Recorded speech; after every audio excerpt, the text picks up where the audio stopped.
Welcome to the Delvin Cox Experience, the podcast in which each week I am on a one-man mission to unite our culture through diversity. I'm your host, Delvin Cox, and with me on the podcast, I have a special guest. This has been a long time coming. Let them know who you are, brother.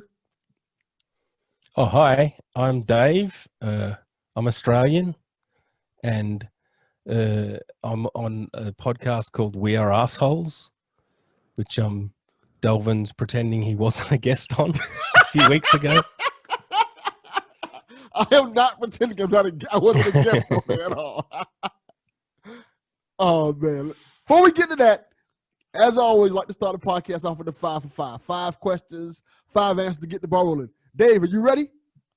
Yes. Okay, question number 1. What's the best album or song you listened to in the past year? Doesn't have to be new, by the way. Doesn't have to be new. Yes.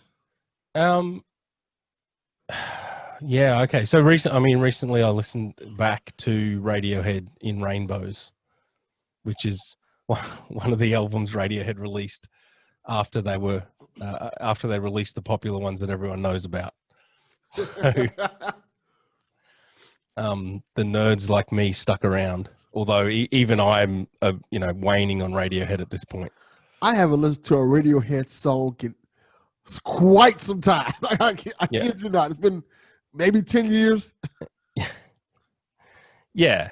I mean, the Ben's an OK Computer with their big albums and their best albums by far, by a long margin. After that, they went a lot more, experimental and shit. I get that, definitely.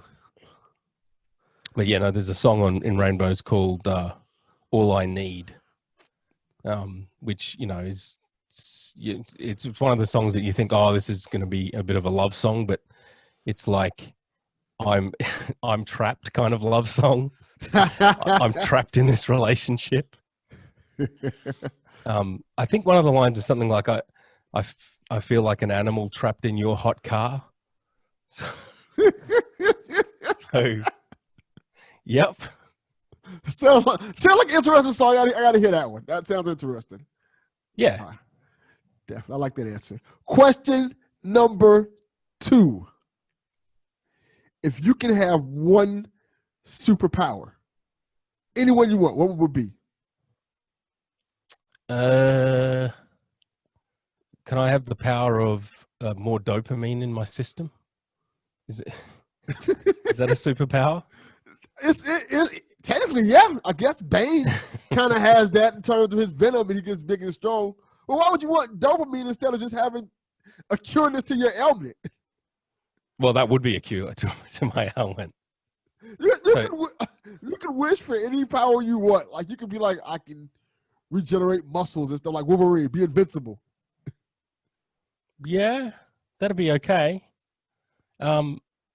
Maybe, well, too much dopamine, that can be a bad thing. But let's just imagine too much dopamine makes you super motivated. And so you just a powerhouse like someone like Alex Jones who just can never stop. That's the superpower I want. Maybe not to be quite as crazy as Alex Jones, but that dude, like 3 hours a day, 4 days a week, he can just rant on and on and on and on. It's quite amazing. I don't know how anybody does it. I don't know, but I like that answer a lot. Question number 3. What was the dumbest thing you think you've done as a kid? As a kid, yes. There's a few to choose from. One time, 2 of my parents' friends were selling their house, and we were helping them clean up.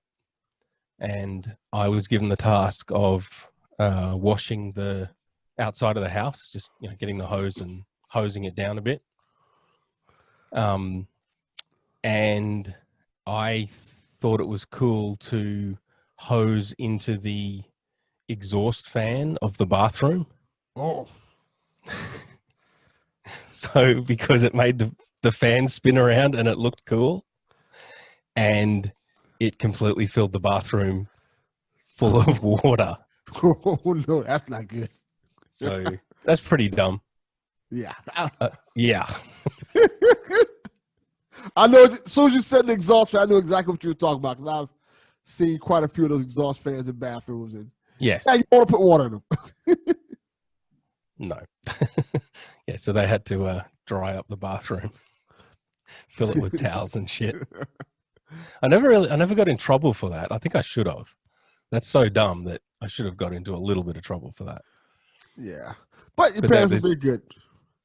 Well, there's a thing where like friends of your parents like never know how much they're allowed to discipline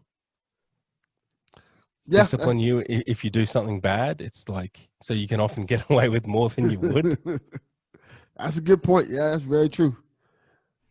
Right. Question number 4.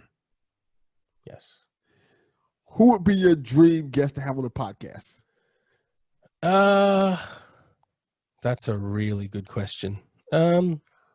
So I guess I should say who'd be the dream guest on We Are Arseholes. That works, yeah. Yeah, we have discussed a few possibilities. But you see, dream guest. See, I often don't think too big, if you know what I mean. Like, I think, like, to say that Bobo from the Opie and Anthony universe would be my dream guest is a bit ridiculous, because who knows who Bobo is? But it seems feasible. Oh yeah. In fact, it's so feasible that I probably just have to ask him on Twitter. Yes, that's what I was going to say. Because I have interacted with him on Twitter. So yeah, chase your dreams, but make sure your dreams are realistic, I suppose. It's just weird that you just haven't asked them. Like, yeah, I don't know. It's just, I don't feel like it's quite the right moment yet to get some Bobo on the podcast. But yeah, like when I worked, it was drilled into us something called SMART goals. SMART's an acronym for specific, measurable, achievable, realistic, and time-based. So basically, if you're trying to achieve something, make sure it complies with SMART goals.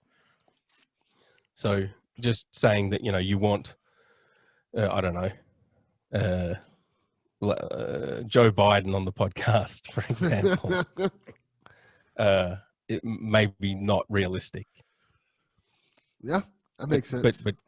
But Kamala Harris, or whatever her name is, maybe that could be a possibility. Yeah, I think so. Like, I'm sure she'd love We Are Arseholes. That'd really be good. I would pay money to watch that episode. Actually, I do pay money now. I'm a patron on y'all podcast, so exactly. I guess, yeah, that's the thing. So, pay $1 for that. Question number 5. This is a fun one. Zombie apocalypse is happening Walking Dead style. You're going to take 5 things for you to go survive in the world. Family and pets don't count. What are the 5 things you take in? You can take anything you want, by the way. Yes. So I was thinking about this question, and it's a tough one. It really is, because like the real answer is I'd give up.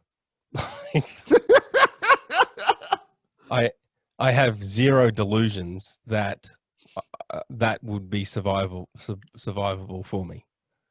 Like, it wouldn't. So I guess I'd want. So it's a zombie apocalypse, right? So electricity's out. No, this is the beginning of it. So you still technically have electricity. This is day 1 of it. Yeah, day 1 of the zombie apocalypse. The zombies are slow like The Walking Dead, but there are a lot of them. So it's not like you don't have to worry about DayZ zombies. Or something like that. I walk slower than a zombie, so yeah, no, I think an iPod. I mean, yeah, my iPod with my loaded up with songs. Okay. Hope and then some way to charge it. I think there was a movie that I saw. Was it Will Smith? I Am Legend. Post-apocalyptic. Yeah, I think maybe it was I Am Legend, but he had an iPod. Well, theoretically, you can probably get it like they have the solar powered battery chargers that Yes. work forever. So that's a good choice. Yeah. Yeah. So that's I guess that's 2 of the 5.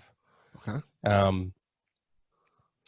But yeah, no, loaded up with songs and I guess my all-time favorite comedies, I suppose. Because you got to think of, what are the last things you want to listen to before, the zombies inevitably eat your brains. Yes. Or the humans kill you, because that's another thing that's going to eventually start happening. Oh yeah. Yeah.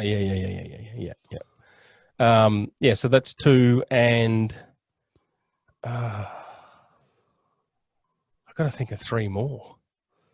Like, what else do I need? If I've got music and some comedy to listen to before I inevitably die, you're going to need someone to survive with, depending on how long you plan on surviving for. But nothing will help. Like, I mean, I'll take as many of my medication as I can. Okay. Because if I don't take that, then I'm like completely bedridden. Okay. So that's just that's another ticking time bomb I've got. Okay, that makes sense. Yeah, gonna need your meds, so that's 3.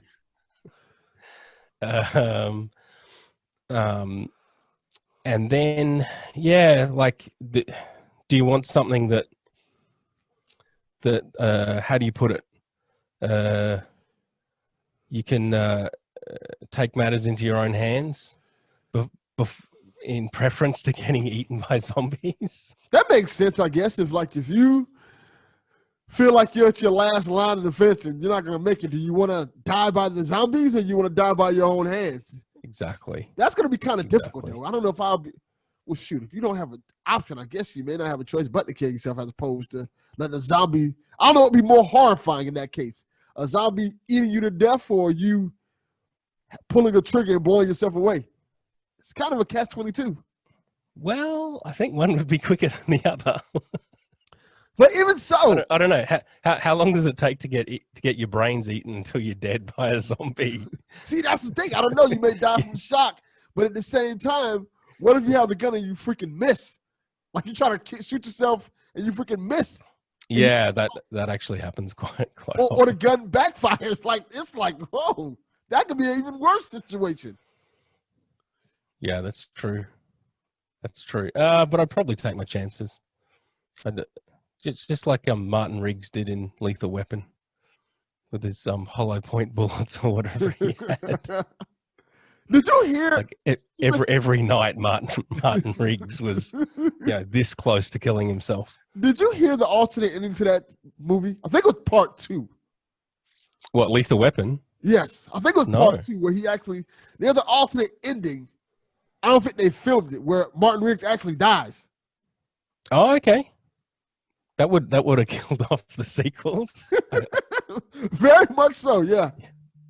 Because he didn't have any children, or there was no obvious one to pass on the legacy to. Yeah, I think it was part 2. I have to look that up, but yeah, I think. I mean, the first 2 were the best by far. So. Oh yeah, what was it? 4? It was 4 or 3. I mean, 3 and 4 were both Because they got more and more comical as they went on, and like the first one had some lighter moments, but it had some serious shit in there. Like, it was very serious. Like Martin Riggs was literally trying to kill himself at every chance he got in the movie. Yes. It's really dark. Yes. I mean, it was a perfect role for Mel Gibson. Like, you look at the roles that Mel Gibson plays, and it's like that type of craziness that he actually is. It helped him play those roles, right? Very much so, yeah. I think that element of Mel Gibson It's his best role, I think, personally. I think Lethal Weapon is his best role because while it's an action movie, it's played in a way where he feels like a tortured soul. So there's a level of sympathy you feel for him. I mean, I guess I'll always go for Mad Max. I like Mad Max a lot too. But yeah, definitely those two. But yeah, it's a question with creative types like Mel Gibson of how much bullshit are we willing to put up with? That is also very, very true. Because those tapes where he was just screaming at his woman, holy shit. Yeah, that's a whole another can of worms right there. But like, because a lot of people say that there's for a lot of, I mean, maybe there is such a thing as method acting for some people, for a small number of actors, but for most actors, they're just playing versions of themselves. So if you see them do crazy shit in movies, then there's a pretty good chance that they do crazy shit in real life as well. Yeah, I agree. So tell everybody a little bit about yourself for those who don't know. So I don't know. Where do you want me to start? Let's start at the beginning. Like when you're from us, one, not like embryo style, but how long you been podcasting for? For those, I don't understand how my parents ever had sex, but they did. Later on, I'd find some of my father's gay pornography. So whoa. Maybe he was bi. I can't let you. How did that happen? So my father hid two things in the house: lollies, which you call candy, and pornography. So me being a fat kid, pubescent fat kid, I'd go hunting for both. It was mostly straight porn, but that one time I put in the VHS and it was like twink gay orgy pornography, and I'd never seen anything like that before or since, in fact. So about 5 seconds of that and it's like, oh, okay, wow, that's a thing. Okay, cool. So let me ask you this: did you ever ask your dad about it? Like, not when you're a kid, like later in life. Did you like, hey, Dad, kind of found your stash? No, but he has had some like close friendships with guys that have been like a little bit weird. That like I don't think anything's happened, but it's just like maybe there was some kind of repressed emotions or something. I don't know. We kind of do make fun of him, but about it indirectly. So, but he'll watch. Do you know what Australian rules football is? Yes, is that the one that's basically soccer, but it's a little soccer up in the air. Soccer up in the air. Yes. So my grandmother used to call it aerial ping pong. So there's a lot of it's mostly kicking. Now there is some running, but it's mostly kicking. The average AFL player runs about a half marathon every game. So you have to be pretty fit. But my father will watch Aussie rules football and comment on the on the guys, and yep, we'll just be laughing at that. But hey, whatever. If he enjoys it, then good for him. So how did you get into podcasting? Because you've been podcasting for a while. How long you been podcasting for first and foremost? 2016, after the 2016 US elections, I thought it would be a good idea to start a podcast and start with a character who was pro-Trump in episode 1 of Man Brain. So I thought that was funny. Interesting. I'm going to get into that because we didn't even mention that your Twitter name is Man Brain. How did you come up with the name Man Brain? So man brain just means penis. It's like, the men have two brains kind of idea. Your top brain and your bottom brain. And the bottom brain kind of controls a lot of what we do, the fighting and the fucking part. Very, very true. And a lot of what men do, whether they are willing to admit it or not, revolves around, fighting off other men in one way, shape or form. And fucking, yep. passing on their DNA to the next generation. So what was the name of this podcast you had that you were, I guess you call it a parody podcast? Or you were a Trump supporter? Oh, that was just episode 1 of Man Brain. Oh, that was literally episode 1. Yeah. The original conception for Man Brain was that I'd play a bunch of different characters. And that's a lot of work. So I did that for a bit. And then it's slowly dissolved over time until it's pretty much just me talking now. I mean, there was also the thing that it took me a while to build up enough confidence to just be myself. Because I was never the hey, look at me kind of kid growing up.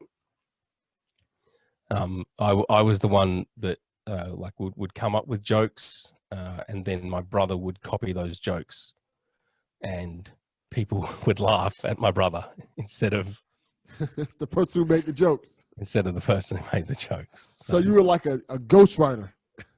Yeah, more or less. So maybe that's part of the reason I thought at first I'd play characters. So, more or less like writing for not another person, but kind of another person, the closest thing that I could do myself. Because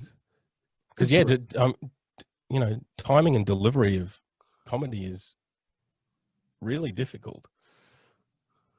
And you look at the people that do it well, and they can almost say anything and it's funny because they just have the rhythm down so well. But so that's how Man Brain started. And I was also bored looking for something to do.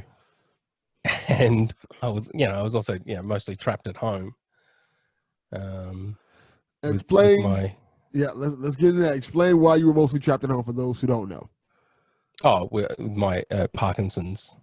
So Parkinson's is usually old people. I'm 43, which is a little young, and part of the reason why it took so long to diagnose. And I also don't have the classic, handshakes that is typical with Parkinson's, but not everyone with Parkinson's has it.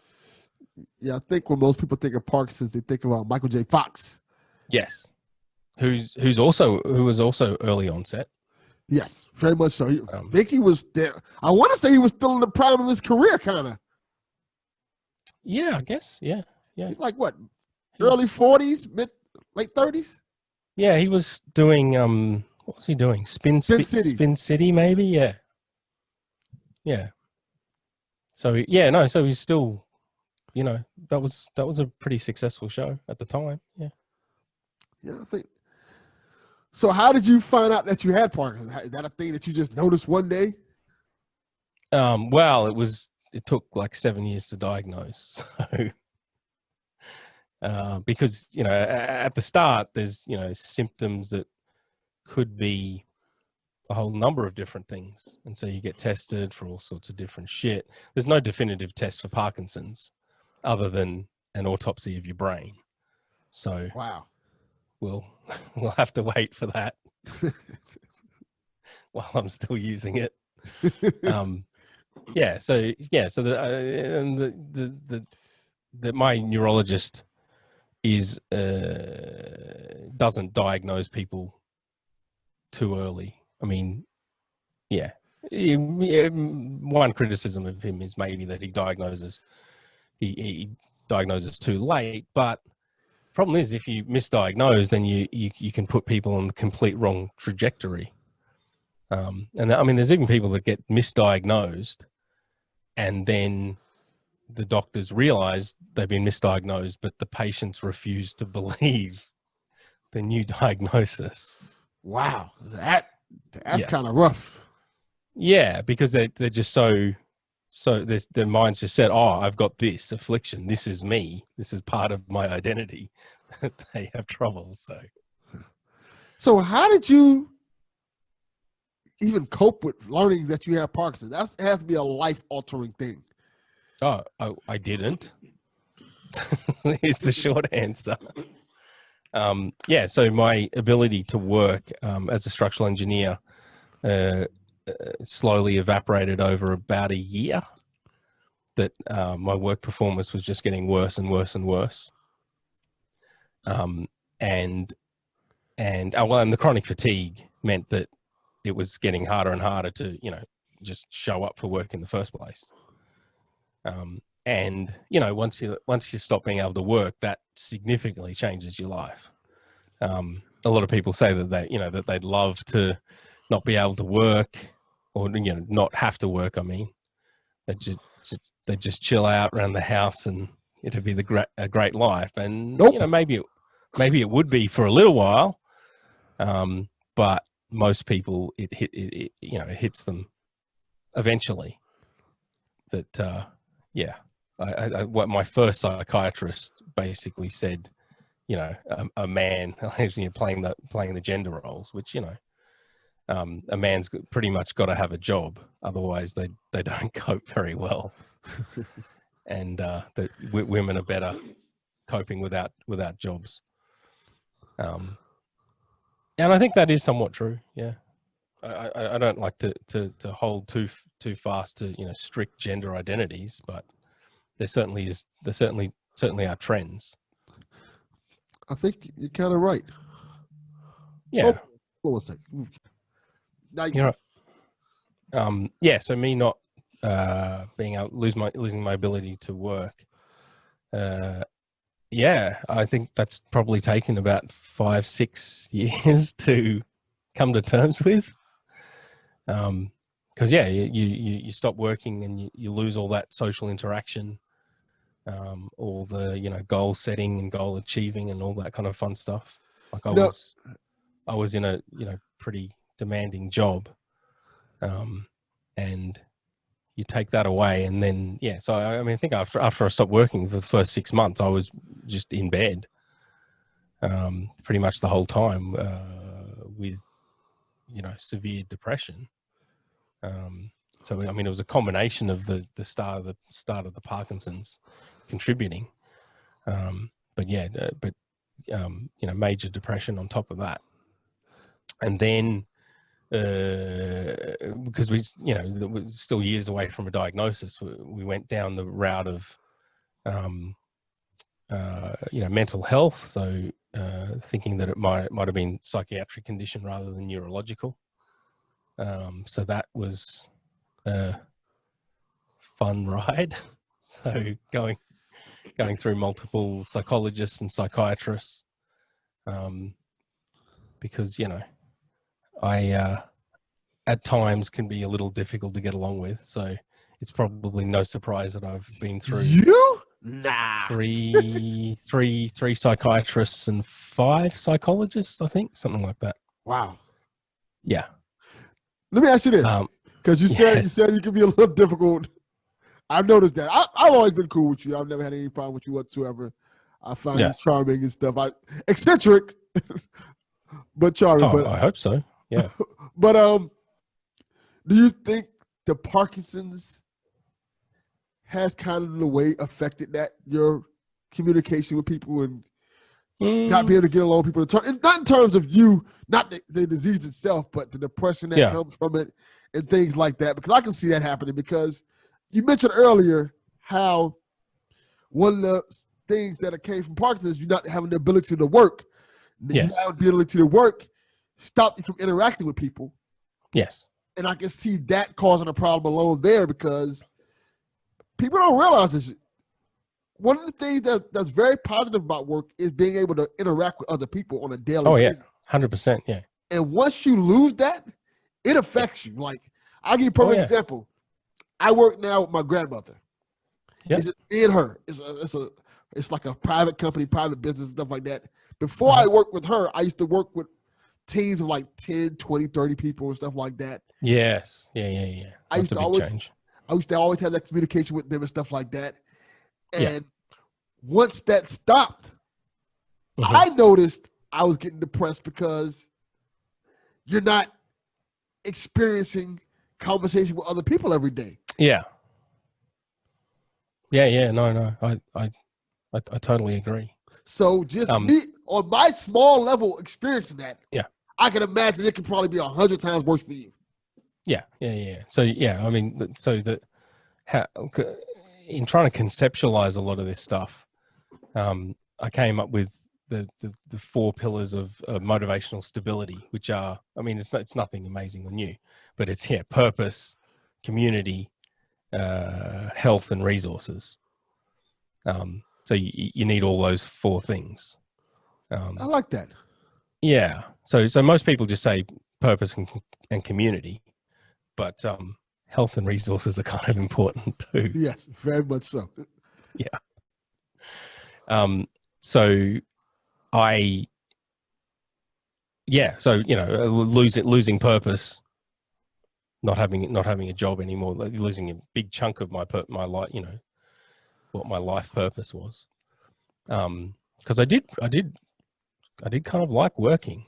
Like, it was a really demanding job, but it was pretty fulfilling. And yeah, so losing community, and then health, losing health as well. So yeah, fortunately, the resources haven't completely gone away yet. Still got a house, so that's always good. That's very, very fortunate. But yeah, so where was I? Affecting my personality. Oh, definitely. I mean, I think I also became more attracted to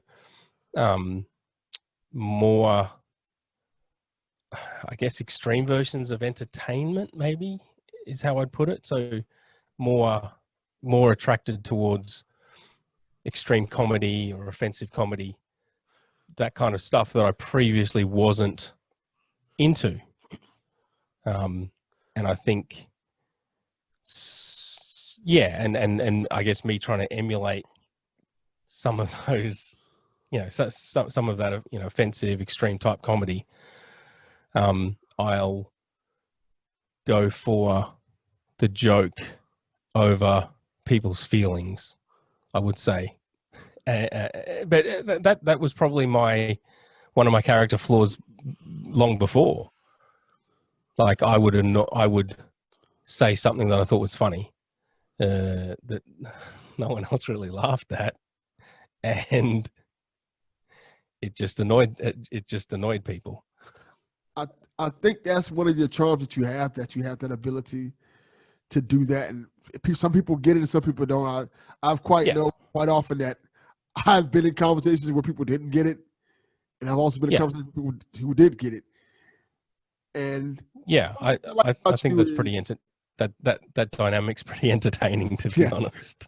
I think one of the things I like about you, and people have the issue with you or whatnot, is the fact that you're unapologetic yourself. 2, there's a side of you that is very kind, generous, and very considerate. Like, if you don't get that, hey, this is a joke, I'm not being serious. Yeah. You miss that other element that I personally enjoy. Like, I'll give you a perfect example. When I did We Are Assholes, right? Yes. It was a fun conversation. We all had a blast and stuff like that. Yes. It was interesting. We pushed the edge. We didn't push the edge. Everybody had a blast doing it. But after that, we had a full conversation where we just talked. Yes. As friends. And people were like being honest. They were asking me questions about things they didn't know about. And if they were very positive, they were super positive about it. Some of that people wouldn't expect. They were super positive. They were super energetic. They said, thank you. Somebody even came on there and said, hey, I love your podcast. You inspired me to do better. And you taught me so much. that stuff right there, you don't hear every day. And you don't hear from people who are assholes. These are people who, we are like, these are people who are basically just regular guys who may like offensive comment, but they are good people. Yeah. I mean, you can separate the words and the jokes from the core personality. That's yes. I guess that's one of the keys. One of the key issues with modern times is people seem to forget that people can say crazy stuff, and I mean, I guess that goes against what I was saying, that Mel Gibson's crazy outside and but it's a little different with Mel Gibson because Mel Gibson meant that shit. That's not like you guys don't mean the stuff you guys are saying. You guys are doing it in jest. So, I think I mean, to me that's reasonably clear. But the main guy in the show, PJ, he's anonymous, so he thinks there is a real danger of potentially losing his job or whatever. So yes, PJ should stay anonymous. I'll just say that. I mean, it kind of does help. Like he can say stuff that Andrew and I won't, because he is anonymous. It is kind of cool having an anonymous person on the show, but you also like to be able to put a face to the voice. But it seems to be somewhat working. Yeah. So what was I saying? I don't know. We were talking about the levels of how you would put you like extreme type of stuff, like extreme things that may be considered to other people offensive, but you kind of gravitated towards that.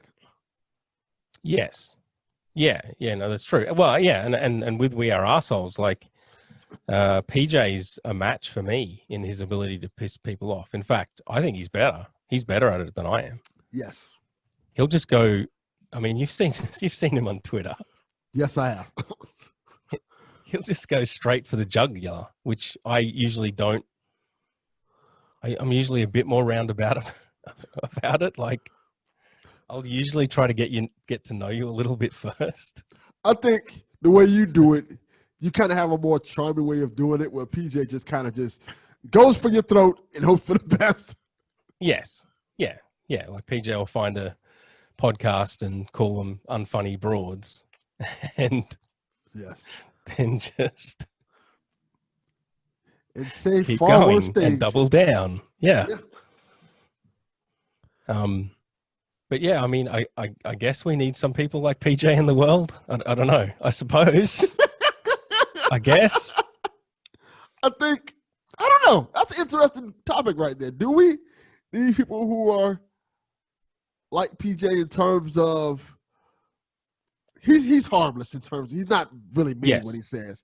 No, but he's pushing the boundaries of what we consider funny and pushing back towards the cancel culture and the social outrage. Yes. Do we feel like we need that? I think elements of that we do need. A little bit, yeah. I mean, I'm most offended by PJ's insistence that he's a wonderful basketball player. I don't believe it. I don't believe that either. I've yet to see any proof. Any proof. Like, so here's a question for you. Okay. Like in America, to say that you're a really good basketball player, in your younger days, whatever. What does that mean? Does that mean that you just played high school level, or to say you were really good, you were playing college level? It depends on what you're talking about. Like, yeah, it depends on the person. Like, really good can mean a lot of things. Really good can be really good for a white guy. Like, hey, I can shoot the ball and make it into the basket. Or really good can mean, like, I used to play high school ball. It depends on what you're talking about. Like, did you play high school ball? Did you play college ball? Or if we go on a playground, you could probably hit 10 points if we need you to. So PJ claimed that he could slam dunk, but that he said he could slam dunk, but he wasn't as stylish as the black guys on his team. I don't know if I believe he could slam dunk. You know, How people tall say is a lot of PJ? shit. How tall is PJ? Oh, he's like 6'2", so It's he's got possible. height to him. If he's tall enough, if y'all, because I forget, I can't remember the size of the NBA hoop, but if you're tall enough, you can slam dunk it. I can slam dunk, and I'm 5'10". Well, I used to be able to slam. I damn sure can't slam dunk now. That's not happening. But younger me have slam dunked once or twice on a court. Mm-hmm. But I'm 5'7", so it was never going to happen for me. Yes. And also, I'm horrendously uncoordinated. So me at 5'10" have slam dunked a couple of times. So I would think at 6'2" you could do it. I don't know if you're gonna do like a razzle dazzle NBA type dunk, but you could probably go up there and dunk it at least once or twice. So I can see myself believing that part of it. Okay, all right. I'm glad you believe it. In terms of how can you slam dunk at 5'10"? Do you need a little mini trampoline, or no? Really? I kind of just I have to have a really good fast break. Okay. And a lot of time, like a lot of air time. I've done it like once or twice in a basketball game. Right. But it wasn't something I'd be like, yeah, I'm like every game I'm dunking on everybody and stuff like that. It was I had a fast break. I was at school gym. I had a fast break. I jumped up. I was up there and I dunked it with one hand. Like, holy crap, that was awesome. And it was videoed, so we've got proof of this. I wish this was. I'd like to see that. That was in 1998. So if there was any video of it, I guarantee it's gone now. I definitely can't. I wasn't even a great basketball player like that. It's just that. Yeah. Playing it. Because there's a few people around that claim to have decent basketball skills. So I really, really want to see somehow a match between all these people. I definitely couldn't play now. I've gotten to that point where I don't exercise like I used to no more. I don't run like I used to anymore. So I know for a fact I cannot play basketball if I tried. So, I mean, between you and PJ and our buddy Patrick Michael, he also claims to have some basketball skills. And then there's a guy on my Discord server called Val that he claims to have some basketball skills. But he's also got back problems, so I'm not sure you'd want him on your team. When white people say they have basketball skills, you're like, do you? Is this different? Do you have basketball skills, or you can just shoot? Because there's a difference. Having basketball skills and being able to shoot from one point on the court is two different things. Yes. Just because you can shoot doesn't necessarily mean you have basketball skills. That just means you can shoot. So who would you have on your team then? Patrick Michael or PJ? That's a good question. I feel like you don't know what PJ looks like other than he's 6'2". I feel like having Patrick Michael on my team would be a lot funnier and a lot more entertaining. Yes. Entertaining, yes. So I might do it just for the entertainment factor. And if he can play, that'll make it even more entertaining because I have stick PJ. Yes. And that exchange would be funny. That's a good point. Yes. You versus PJ. Yes. That has to happen in some way, shape, or form. So let me ask you this. How did you guys even come up with the concept of We Are Assholes? It was PJ's idea. So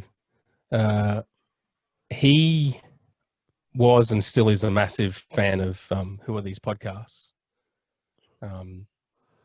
If anyone doesn't know what that is, that's a show where they basically critique a different podcast every episode.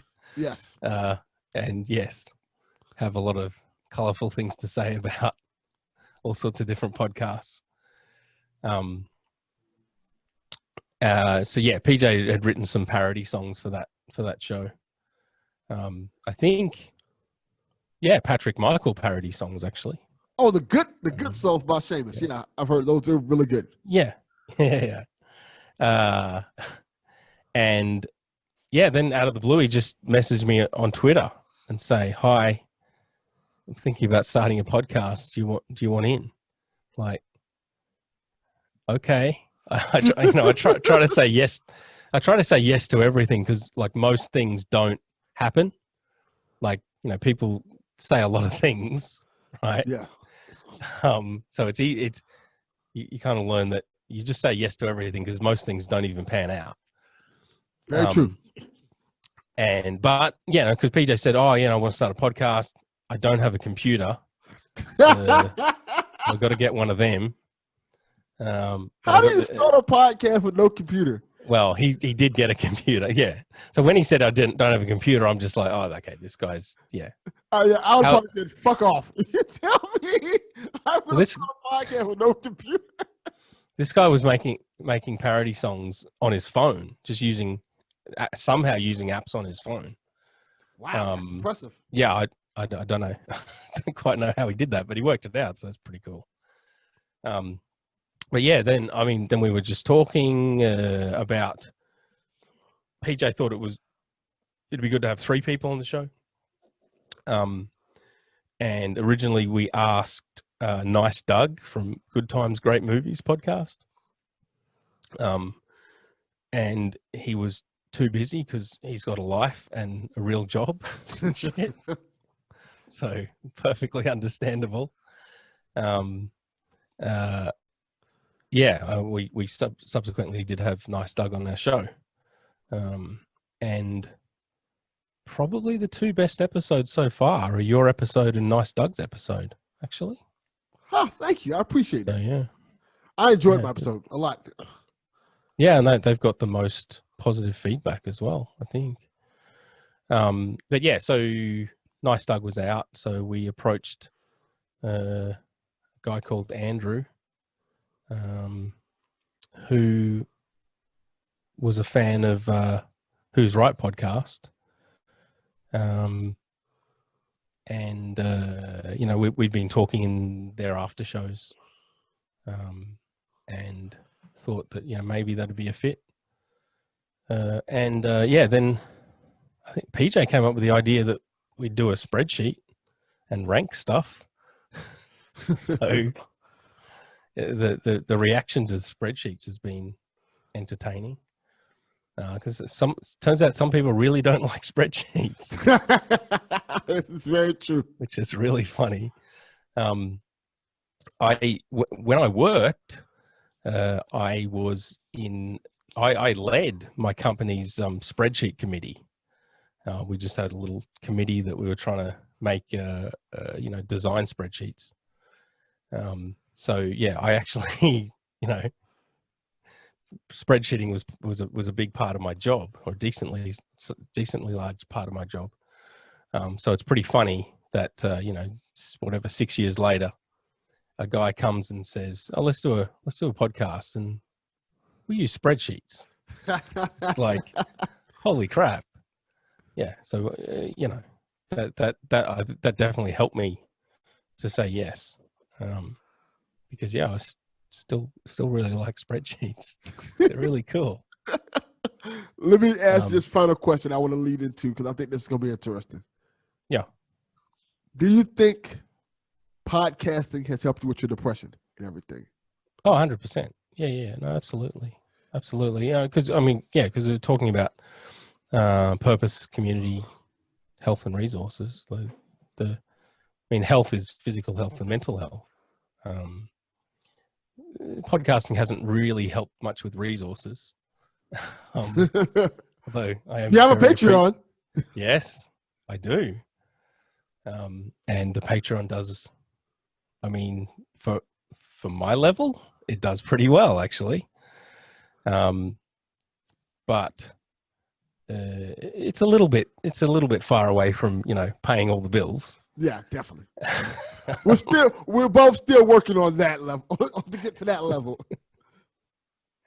So yeah, working on it. But yeah, the purpose and community, I don't think podcasting is as good as my old life working, giving me kind of life purpose, because it's just podcasting. I used to have a job where if I'd get, one thing wrong on a drawing that could, cost. There was an example of getting one thing wrong on a drawing, and that cost like $100,000. Just one word. So, yeah, it should have been argued harder, but whatever. Yeah, to go from that sort of level of, stakes or impact in what you do, to podcasting where pretty much say anything and it doesn't really matter too much. Yeah, that's a good point. But in terms of community, it's been pretty good, I think. I wanted to get into that. I like your community a lot. I feel like you kind of built up your little merry band of misfits that all hang together. Yeah. They talk, they conversate all day through the Discord. And I think it's awesome that you, as a person who went through what you went through, into the phase of depression and things like that, have kind of built up, now have a community of friends that you can reach out to, you can talk to, you can have conversations to, so you're never going through what you're going through alone. I think that's dope. Yeah, no, it makes a lot of difference. Yeah, and I've also sort of attracted other people that have their struggles, let's say. So, I don't know if you're familiar with a guy called Brandon from a podcast called Hey, How's It Going? Has he asked you to be on his show? He should. I don't think I have. I don't think he has. He really should. He really should. I'll do it. I'm glad. I'll do that. That's no problem. Yeah. So yeah, this is a guy that really, really struggles. So,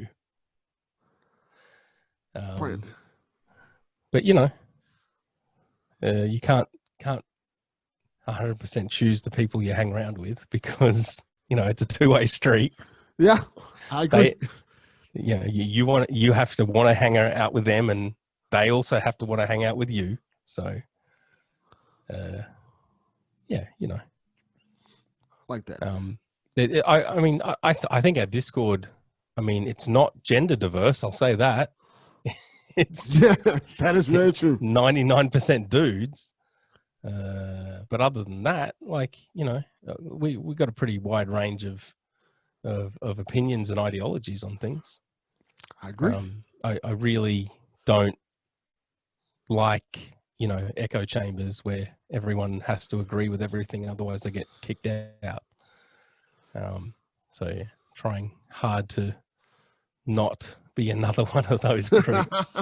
Yeah, I think you're doing a good job. I think everybody's in this always been respectful and good. There's a lot of trolling that goes on. Well, trolling happens a lot, but I don't think they're doing it in a way where they're being malice. It's just like you can kind of read into, okay, yeah, they're trolling. That's mostly true. Yes. Yeah.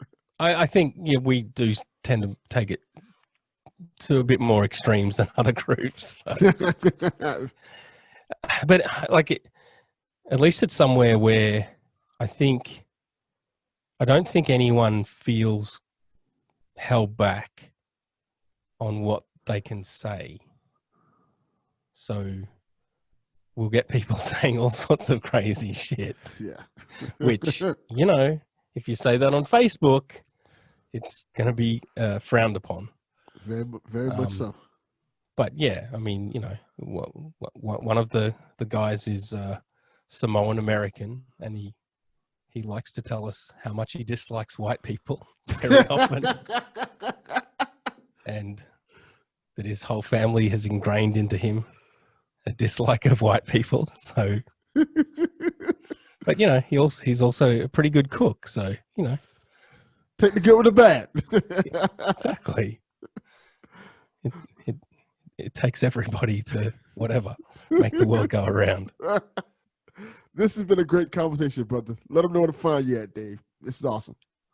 Yeah, well, We Are Assholes Podcast. Just find that wherever you find podcasts. And the Patreon, patreon.com/WREU, which kind of sort of stands for We Are Assholes Extended Universe. And yeah, if we get some more people to sign up for both our Patreons, then I'm sure we'll be motivated to do some more collaborations. So yeah, sign up for both. There you go. Thank you for coming on, brother. No problems. And as always, Delvin Cox Experience, we are out. Peace. Thanks.